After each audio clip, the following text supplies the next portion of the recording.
Baik, bismillahirrahmanirrahim. Assalamualaikum warahmatullahi wabarakatuh. Kali ini kita sudah berada di chapter 16 di part yang keempat. Terakhir kita berhenti di unjust conversion ya teman-teman.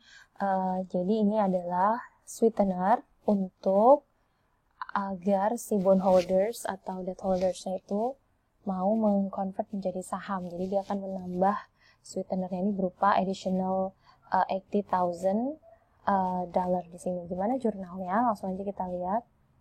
Nih ya. Jurnalnya adalah sebagai berikut. Helloit makes the following entry. Conversion expense. Nah, ini saya buka dulu semuanya ya. Jadi yang pertama itu kita buat itu yang paling gampang adalah ini cash 80.000. Ini adalah sweetenernya atau pemanisnya ya. Jadi ketika kita mau menyuruh dia convert, kita kan ngeluarin uang nih 80.000, berarti kita taruh cash 80.000. Kemudian kalau si perusahaan itu meng-convert bonds payable menjadi saham, udah pasti bonds payable-nya yang tadinya di kredit pindah ke debit ya. Nah, di soal ini kan bonds payable-nya 1 juta. Kita back dulu. Ya, 1 juta dia convert menjadi 100.000 ordinary share 1 par value. Berarti dari 1 juta bonds di-convert menjadi 100.000 lembar saham dengan nilai parnya 1. Berarti nilai sahamnya 100.000. Berarti sisanya yang 900.000 masuk ke share premium gitu ya. Nah, pada saat itu dia sudah punya share premium conversion equity 15.000. Jadi ini angka-angka pentingnya ya, 1 juta, 100.000 dan 15.000. Kita langsung masukkan yang pertama cashnya ya, tadi saya udah bilang ini cash. Kemudian yang kedua adalah bonds payable pasti ada di debit. Kreditnya adalah 2 ini. Ditukar dengan apa nih 1 juta? Ditukar dengan share capital senilai 100.000 dan selisihnya masuk ke share premium. Gitu ya. Nah, kemudian ini kan belum balance nih. Yang di sisi kredit dia ada 1.080.000, sedangkan sisi debit baru ada 1 juta. Nah, berarti debitnya tinggal si share premium conversion equity ini yang di awal dia punya 15.000 yang tadinya di kredit sekarang jadi di debit, dan selisihnya itulah yang namanya conversion expense. Jadi ini adalah account pemanisnya ini, sweetenernya. Oke. Jadi secara biaya dia hanya 65 tapi keluar cashnya 80 ya, karena kita punya share premium conversion equity-nya 15 seperti itu. Oke, nah ini just conversion. Sekarang setelah di 3 video sebelumnya kita belajar mengenai convertible bonds, yaitu bonds di convert menjadi saham. Sekarang kita pindah nih. Sekarang kita belajar preference shares, convertible preference shares. Artinya adalah saham preference yang bisa di convert menjadi ordinary shares ya. Lihat ya, saham kan ada 2 tuh, ada preference, ada ordinary. Nah, ternyata si pemegang saham preference ini punya ada juga bukan semua ya, maksudnya ada beberapa pemegang saham preference yang kalau dia beli yang convertible itu bisa dia berubah jadi ordinary gitu ya, karena mungkin kadang dia mungkin one day dia berpikir saya kayaknya enakan jadi pemegang saham biasa aja deh, bisa voting atau mungkin dia pengen mengalokasikan untuk yang lain gitu ya, jadi dia prefer untuk merubah jenis sahamnya dari preference jadi ordinary. Nah, ketika beli saham convertible preference shares ini jurnalnya agak berbeda dengan ketika beli saham preference shares saja ya. Nah ini nih, convertible preference shares reported as part of equity. Jadi masuk ke bagian equity sama seperti preference shares ataupun ordinary shares. Kemudian ketika dia di-convert atau di-repurchase tidak ada gain or loss yang diakui gitu ya. Jadi cukup as it is saja. Kita lihat langsung aja ya contohnya. Kayak gini, Morse Company dia mengissue 1.000 convertible preference shares that have a par value 1 euro. The share were issued at price 200 euro per shares.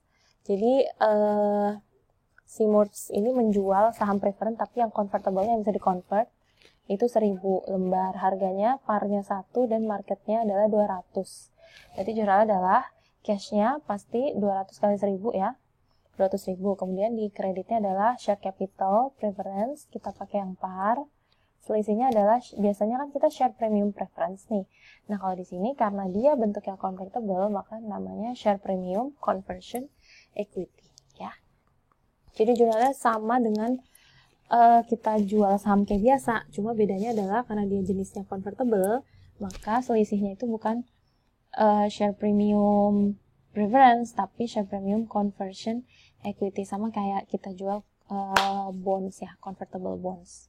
Kemudian if we assume that each share subsequently converted, nah ini kita asumsikan masing-masing share yang tadi 1000 ya, 1000 itu dikonvert menjadi 25. Jadi satu preference itu equal to 25 ordinary gitu ya. Karena kan ordinary lebih murah secara ininya ya. Jadi lebih banyak gitu. Nah, tapi di sini dia parnya malah 2 nih. Marketnya lebih murah gitu ya. Nah, ini ada fair value-nya 410.000. Journal entry-nya kayak gimana gitu ya. Di-convert menjadi berarti yang tadi ini, share capital yang 100.000 ini, yang 1000 di-convert menjadi ordinary gitu ya. Berarti jurnalnya apa? Karena ini tadinya di kredit jadi debit ya, tinggal kita balik aja.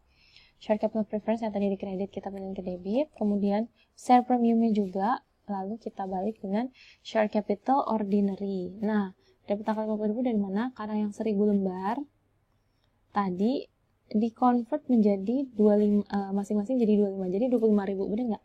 Kan tadi kita punya convertible preference CP aja ya. Kalau tadinya kan kita CB nih. CP-nya itu kan 1000. Masing-masing itu jadi 25, berarti kan kalau di-convert jadi 25.000, bener nggak? Nah, 25.000 lembar saham biasa itu harga parnya 2. Maka nilainya 50.000. Selisihnya apa? Share premium ordinary, kayak gitu ya. Jadi sama-sama debit 200.000, kredit 200.000. Jadi share premium conversion equity-nya habis digantikan dengan share premium ordinary. Seperti itu ya. Jadi di sini yang harus teliti adalah dia di-convert jadi berapa gitu ya. Kalau tadi 1000, masing-masing 25 jadi 25.000. Gitu. Nah, ini if the convertible preference shares are repurchased instead of converted. Jadi ini kasusnya adalah kita jual convertible preference SIMORS, tapi bukannya di convert, tapi malah dibeli lagi sama yang punya, sama SIMORS. Jadi SIMORS akan ngeluarin cash nih karena dia membeli sahamnya lagi. Maka cashnya adalah senilai fair value-nya ya di sini. Nah, nih ada 410.000. Berarti tinggal kita jurnal debitnya sama ini ya, share capital 1000 share conversion. Kemudian, nah inilah yang membedakan. Cashnya adalah 410.000 karena kita beli lagi sama yang sudah kita jual 410.000. Nah, kemudian selisihnya apa ya? Gitu kan? Ini kan harus balance nih. Ini baru 200 nih, 210. Berarti 210-nya itu adalah diambil dari, karena dia sudah tidak punya saldo lagi, diambil dari laba ditahan. Bisa dibilang kayak loss ya. Kayak kerugiannya gitu. Diambil dari return earning. Any excess paid above the book value, nah ini keterangannya. Jika ada kelebihan di atas book value-nya kan ini. Of the convertible preference share is often debited to return earning. Jadi kalau ada kelebihan itu 210 itu diambilnya dari return earning. Nah, kita sudah selesai membahas convertible bonds, kemudian convertible preference. Selanjutnya kalau di buku itu kita ada section share warrants. Nah, hanya saja ini tidak akan kita bahas detail, cukup untuk teman-teman ketahui karena nanti kita akan lebih fokus ke EPS ya, earning per share. Nah, warrant ini untuk teman-teman ketahui saja adalah certificate entitling the holder. Jadi holder itu punya hak untuk mengakuisisi aset dengan harga, mengakuisisi saham dengan harga tertentu di periode tertentu. Jadi lebih dia itu bentuknya seperti hak untuk membeli gitu, kayak option lah, share warrant. Jadi kalau kita punya sertifikat ini kita bisa beli saham harganya sekian di waktu sekian, tapi itu nanti gitu di masa depan. Nah, ini motifnya untuk membuat sekuritas lebih atraktif. Kemudian existing shareholder have preemptive right. Jadi shareholder yang sudah exist, yang sudah ada, punya hak untuk beli duluan. Dan ini biasanya dijual ke employee juga sebagai bentuk kompensasi. Jadi karyawan boleh punya hak untuk beli saham perusahaan yang tempat dia bekerja kayak gitu. Nah, ini banyak sekali, bisa nanti teman-teman baca sendiri ya. Kita akan skip dan langsung ke Yang lebih seru lagi and very challenging, kita akan bahas ini dia, computing earning per share atau earning per lembar saham gitu ya. Nah, EPS ini akan istilahnya adalah guidance. Kalau teman-teman mau nanam saham di suatu perusahaan, lihat EPS-nya berapa ya. Karena teman-teman mau tahu kalau saya nanam $1 atau beli 1 lembar saham di perusahaan itu, berapa sih return atau keuntungan yang mungkin saya dapat. Itu lihat dari angka EPS itu ya. Jadi income earned by each ordinary share, dan ini spesial untuk ordinary share aja ya. Ya, untuk EPS ini memang untuk pemegang saham biasa. Karena kalau untuk luar biasa atau yang preference, dia sudah banyak privilege istilahnya. Dia dapat dividen, diutamakan kayak gitu ya. Jadi tidak dihitung.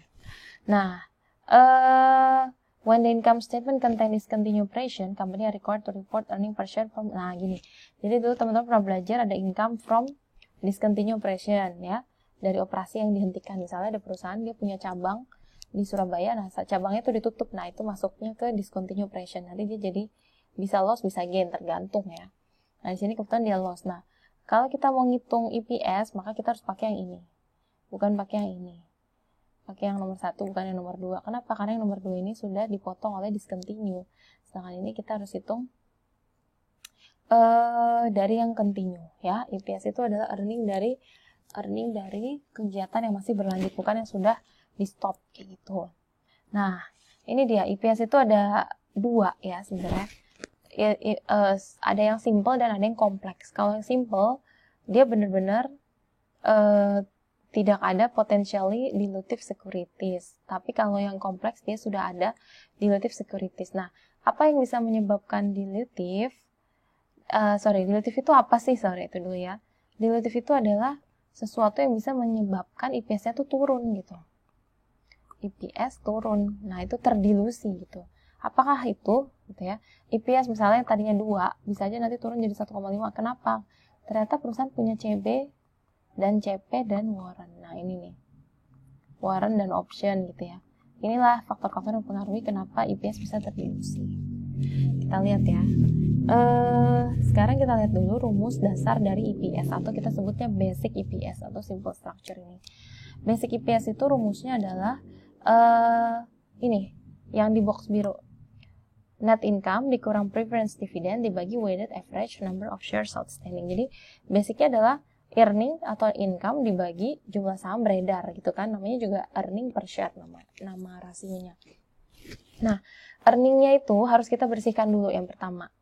Earningnya itu harus kita bersihkan dari penerima saham, dari dividen preference. Nah, kenapa? Karena tadi di awal sudah dikatakan bahwa EPS ini khusus untuk ordinary shares ya, pemegang saham biasa. Dia harus mengeksklud si pemegang saham preference. Makanya ketika menghitung EPS kita harus kurangkan labanya dengan dividen dari preference ya. Ini yang udah pasti itu.